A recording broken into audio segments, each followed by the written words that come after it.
नमस्कार, मैं हूं आलोक मेहता। एडिटर्स आई में आपका स्वागत है। हमारा अनुरोध है कि आप एडिटर्स आई देखें, लाइक करें, सब्सक्राइब करें, मित्रों को, ग्रुप्स को फॉरवर्ड करें और उनसे भी आग्रह करें कि वे भी सब्सक्राइब करें नियमित रूप से, ताकि हमारी बात उन तक पहुंच सके और आपकी राय और उनकी राय भी हमको कमेंट के रूप में मिल सके तो हमेशा स्वागत है। अमेरिका, यूरोप, एशिया, अफ्रीका करे भारत की आरती। देखिए, हम आरती करते हैं, गंगा आरती, यमुना आरती, क्षिप्रा आरती, गोदावरी आरती, लेकिन एक ऐसा समय आया है जब दुनिया भारत की आरती उतारने के लिए तैयार है। आप अतिशयोक्ति कह सकते हैं, ये भी कह सकते हैं कि क्या है, सुरक्षा परिषद में तो जो भाई कई वर्षों से सवाल उठता और अभी भी कई बार लोग उठाने लगते हैं, भारत को सुरक्षा परिषद का सदस्यता मिली नहीं मिली, उन्हीं 5 महाशक्तियां की उसमें है जहां पर चीन वीटो कर देता है, भारत कभी अमेरिका वीटो कर देता है, संयुक्त राष्ट्र, यूनाइटेड नेशंस, दुनिया की सबसे बड़ी ताकत और उसकी सुरक्षा परिषद, उसका यूनेस्को, उसका यूएनडीपी, उसका WHO, जहां स्वास्थ्य संगठन।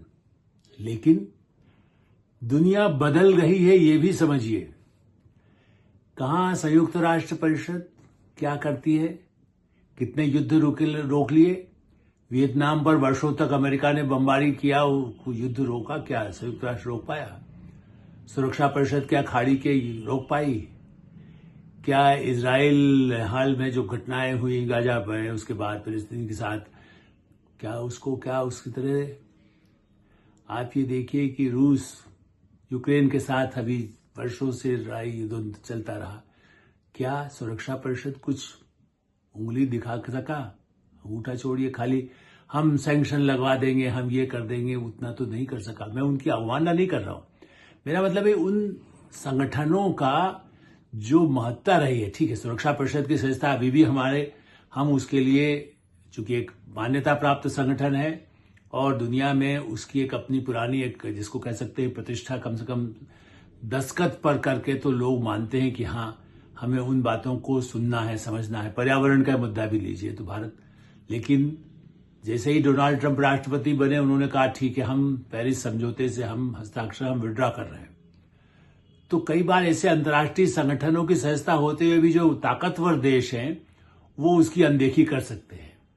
जैसे NPT, nuclear proliferation treaty, Bharat ने परमाणु शक्ति संपन्न हो गया, हमने उस पर हस्ताक्षर नहीं किए। हम तो खुद ही कहते हैं कि हम शांति के प्रयास में लगे रहते हैं, हम सुरक्षा परिषद में हो ना हो, लेकिन हमसे ही कहा जा रहा है कि आप, यूक्रेन भी कहता है, इजराइल भी कहता है, रूस भी कहता है, अमेरिका भी कहता है कि भारत युद्ध को रुकवा सकता है, भारत की भूमिका हो सकती है। भारत जबकि कोई दलाली, जिसको कह सकते हैं ना, दलाली शब्द कड़वा है हिंदी में, लेकिन यही कहा जाए कि हम खाली मध्यस्थता के नाम पर दादागिरी नहीं करना चाहते, जो कई बार अमेरिका कहता ना, आइए भारत पाकिस्तान के, कहता था, आजकल नहीं कह रहा है ज्यादा, लेकिन पहले कहता था आपको जरूरत है कश्मीर मुद्दे पर, हम मध्यस्थता करेंगे। कितनी बार संयुक्त राष्ट्र में भी पाकिस्तान ने अपनी, जैसे कहते हैं ना, एक बहुत ही खराब शब्द होगा, लेकिन जंगल में जैसे कुछ भी चिल्लाते रहते हैं ना सियार, तो उस तरह से वो जाकर के कहीं चिल्लाए, या किसी मैदान में जाकर चिल्लाए, या किसी शहर में जाकर चिल्लाए तो कोई सुनता नहीं है। वो शेर की दहाड़ नहीं है, वो हाथी की चिंगाड़ नहीं है जो भारत की है। भारत, मैं इसलिए ध्यान दिलाना चाहता हूं और इसलिए मैंने थोड़ा सा कटु शब्द कहे। संयुक्त राष्ट्र के लिए मेरा बड़ा सम्मान है, मैं कई बार उस बैठकों में जा चुका हूं, महासभा में, मैंने जिसको कह सकते हैं प्रेस दीर्घा में, लोगों के बड़े अधिकारियों से मेरी भेंट हुई है, भारत के प्रधानमंत्रियों को वहां बोलते हुए सुना है मैंने पिछले 40-50 वर्षों में, और इस दृष्टि से वहां उपस्थित रहकर या बाहर में टेलीविजन पर कई अवसरों पर ऐसे आए हैं जब मैंने भारत कितना महत्व से बोला, या हिंदी में भी वहां बात कहने वाले हमारे प्रधानमंत्री रहे, अटल बिहारी वाजपेयी हों, चाहे प्रधानमंत्री नरेंद्र मोदी हों, चाहे सुषमा स्वराज हों, तो इस विदेश मंत्री के नाते, तो इस तरह से भारत की भूमिका संयुक्त राष्ट्र में रही है। और भारत इस पर पहले लॉबी भी करता रहा, इतने देश हमारा समर्थन करें, लेकिन कई बार जो महाशक्तियां हैं कुछ मामलों में मिल भी जाती हैं। और मैं इसलिए इस समय चर्चा कर रहा हूं कि क्वाड की बैठक हुई अभी, अब ये कहिए, देखिए कितने संगठन हो गए, क्यों भारत की महत्ता बढ़ी है। मैं इसलिए क्वाड से शुरू करता हूं, जिसकी पिछले कल बैठक हुई। इधर राष्ट्रपति ट्रंप ने शपथ लिया, उधर क्वाड की बैठक हुई। क्वाड कौन? अमेरिका इस संगठन में कौन है? अमेरिका है, जापान है, ऑस्ट्रेलिया है, भारत है। ये भी क्यों बना? 2004 में जब सुनामी आया था, आपको याद है कितने बड़े पैमाने पर तबाही हुई थी उस जो समुद्री क्षेत्र में। तो समुद्री क्षेत्र में सुरक्षा के लिए या पर्यावरण की रक्षा के लिए बेसिकली थी। अब उसकी जरूरत हो गई है कि चीन भी जिस तरह से ईस्ट और साउथ चाइना में उसकी गतिविधियां बढ़ा करके हमारे रास्ते रोके, हमारे उस एरिया में ही कब्जा करके अपने ही ढंग से सुरक्षा की अपनी वहां जिसके कि दादागिरी शुरू कर दे, उसमें भारत की आवश्यकता, भारत का महत्व सबसे अधिक है। चाहे वो ऑस्ट्रेलिया हो, चाहे जापान हो, उसकी निगाह भारत ही है जो उनको बचा सकता। भारत की नौसेना शक्ति भी अमेरिका के अलावा यदि किसी के पास है, इस क्षेत्र के हिसाब से जो 4 देश हैं उनमें भारत सबसे अधिक सक्षम होता जा रहा है और हो जाएगा। और इसीलिए विदेश मंत्री जयशंकर प्रधानमंत्री नरेंद्र मोदी के प्रतिनिधि के रूप में न केवल राष्ट्रपति ट्रंप की शपथ ग्रहण का जो समारोह है उसके, बल्कि असली बात यही कि क्वाड की जो बैठक थी विदेश मंत्रियों की, उसमें हिस्सा लिया। उसने भी यही कहा कि भाई देखिए, अब उत्तर कोरिया जो परमाणु जो पागल तानाशाह है, जबकि भारत उस उत्तर कोरिया के साथ भी कोई ऐसा नहीं है कि उससे कोई उसकी दुश्मनी तत्काल है, लेकिन फिर भी परमाणु हथियार बनाकर, मिसाइल बनाकर के दुनिया को कहीं तबाही की तरफ, कहीं चीन के से उसको जो मदद मिलती है, कभी रूस से भी थोड़ी बहुत मदद मिली हो, लेकिन चीन सबसे ज्यादा उसको सहायता करता रहा, तो कहीं वो हथियार बना करके दुनिया में तबाही के नाश न करने लगे। इसलिए भारत भी उसके साथ है कि हाँ, उस ऐसी जो परमाणु और ऐसे सुरक्षा की दृष्टि से चीन के बढ़ते समुद्री मार्ग से, जैसे कहते ना, चुपचाप पनडुब्बियों के जरिए आए, दूसरे रास्तों से आए और दूसरों का रास्ता रोके और व्यापार रोके। आज बेसिकली पर्यावरण और आर्थिक संबंधों को बढ़ाने के लिए जिसके फैसले भी हुए, बैठक हुए, प्रस्ताव हो गए। तो एक तरफ ये संगठन है जिसको कह सकते हैं कि एशिया पैसिफिक, तो अब उसमें उसका प्रशांत महासागर क्षेत्र के लिए, समुद्री मार्ग के लिए सुरक्षा का इंतजाम। दूसरा कौन संगठन? G20। आप याद करें G20 भारत कितने बड़े पैमाने पर हुआ, अफ्रीका और उसके बाद दूसरा के हर देश में जहां 20 उसके सदस्य देश है, होता रहेगा।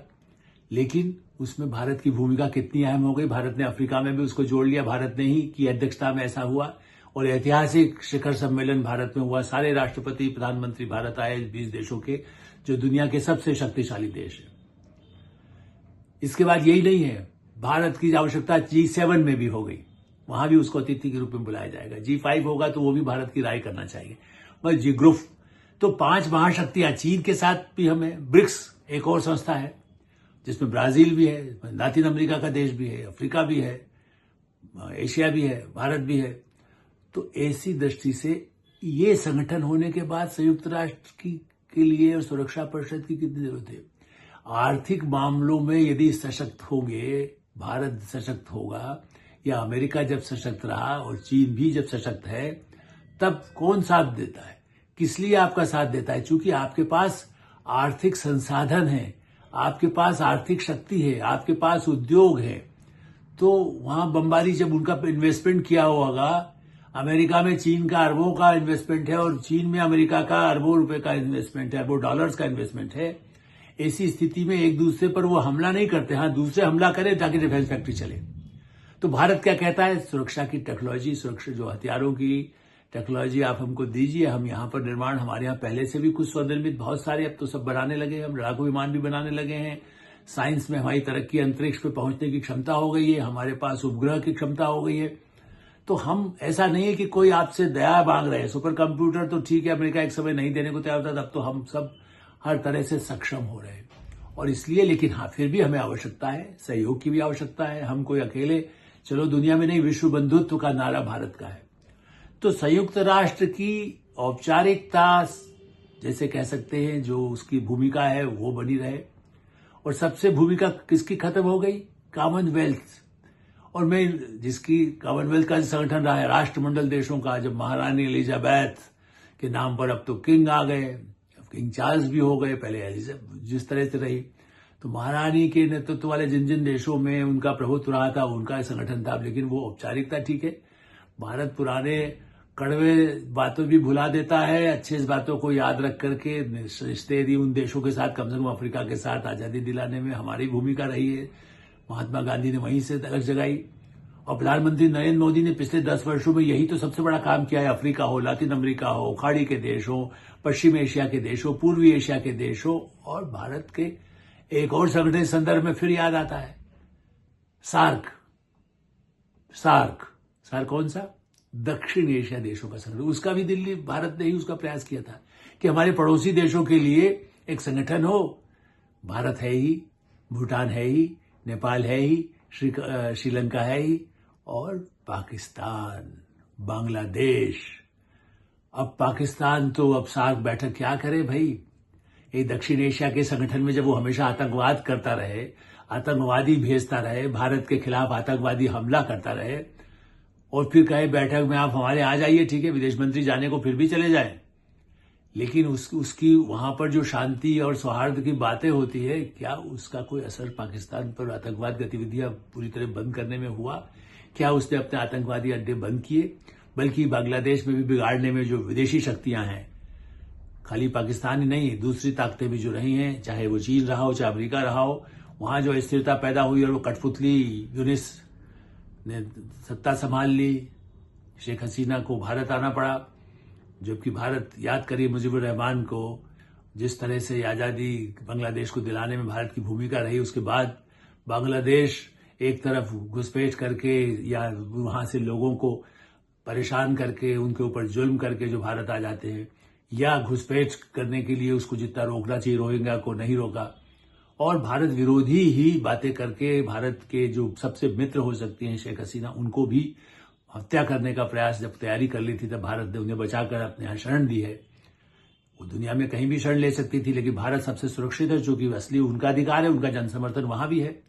तो इस दृष्टि से भारत की आरती उतारने के लिए ट्रंप भी भारत की तारीफ नहीं करते हैं। मेरे दोस्त नरेंद्र मोदी कहते हैं ट्रंप हमारा दोस्त, ओबामा हमारा दोस्त। यदि कहते हैं तो इसलिए कि दोनों के हित सामरिक हित ही नहीं है, रक्षा के हित ही नहीं है, आर्थिक हित, जनता के कल्याण के लिए, पर्यावरण का हित, स्वास्थ्य की रक्षा में कोविड से पीरियड से लेकर के आज तक जो भूमिका रही भारत की, वो आगे आने वाले समय में 2047, मतलब शिक्षा के क्षेत्र में और स्वास्थ्य के क्षेत्र में, खास करके एजुकेशन में, आज एक समय में भारत भी उसका ही सुपर पावर बनने वाला है।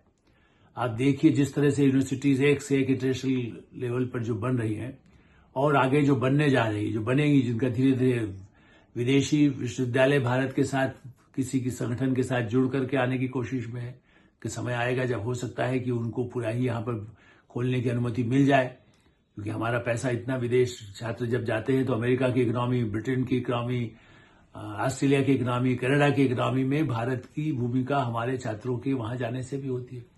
तो भारत की क्यों नहीं आरती उतारेंगे? वो बच्चों कहते हैं आप आइए, लेकिन जब ट्रेंड हो जाए तो कहेंगे आप भारत वापस चले जाइए, तो हम हमारे यहां भी शिक्षा देने लगेंगे। ऐसी स्थिति में भारत की आरती उतारने की जो स्थिति पैदा की है प्रधानमंत्री नरेंद्र मोदी के आने के बाद, और मैं ये नहीं कह रहा हूं, ठीक है, भूमिका वर्षों से जो हमारे प्रधानमंत्री रहे, उन सब ने कोशिश हमेशा की है, उसका श्रेय प्रधानमंत्री नरेंद्र मोदी भी देंगे। ऐसा नहीं कि एक दिन में पहाड़ खड़ा हो जाता है। संयुक्त राष्ट्र में मनमोहन सिंह के समय में भी जो बैठ के हुई न्यूक्लियर ट्रीटी हुई, तो अमेरिका को भी उसके साथ आगे हमारे साथ जो हम प्रतिबंध लगाने की कोशिश करता था कुछ चीजों में, परमाणु हमारी शक्ति को लेकर के, टेक्नोलॉजी को लेकर के, वो उसपे सुविधा हुई। हम ये नहीं कह रहे, हम उसके पहले नरसिंह के समय में जो प्रयास हुए, अटल बिहारी वाजपेयी जी ने जो एक नए रास्ते खोले, तो हमारे हर प्रधानमंत्री का उसमें एक महत्वपूर्ण रोल रहा है। ऐसा नहीं है। और रूस के साथ भी हमारे संबंध, आप देखिए कि एक तरफ जब ऐसी कोई बात होती है तो रूस हमारा आज भी सामरिक दृष्टि से सबसे महत्वपूर्ण साझेदार है, और चीन भी व्यापार और आर्थिक संबंधों में हमारे साथ बराबर बनाए रखने में कतई भी कोताही नहीं करता। वो आज भी चाहता है, शी जिनपिंग आज भी भारत के साथ संबंधों पर जोर देते हैं। हाँ, सीमा पर उनकी जो कई बार गिद्ध निगाह रहती है, फिर वो पीछे हट जाते हैं। अभी फिलहाल शांति युद्ध विराम की स्थिति है, वो अपने क्षेत्र में कुछ न कुछ तैयारी करते रहते, तो भारत उससे भी कई गुना अधिक सुरंगें बना चुका है, सड़क मार्ग बना चुका है, हवाई मार्ग बना चुका है, वायुसेना के मार्ग हैं और जल मार्ग भी हैं। इसलिए अब भारत की आरती उतारने का युग आया है, हमें उसका स्वागत करना है, हम उसके लिए शांति और समृद्धि और खुशहाली की बात सोचते रहेंगे। दुनिया के लिए यही दुनिया की अपेक्षा है। एडिटर साइड में विराम देते हैं। आप एडिटर साइड देखते रहें, लाइक करें, सब्सक्राइब करें, मित्रों को ग्रुप्स को फॉरवर्ड करें और उनसे भी आग्रह करें कि सब्सक्राइब करें। धन्यवाद, नमस्कार।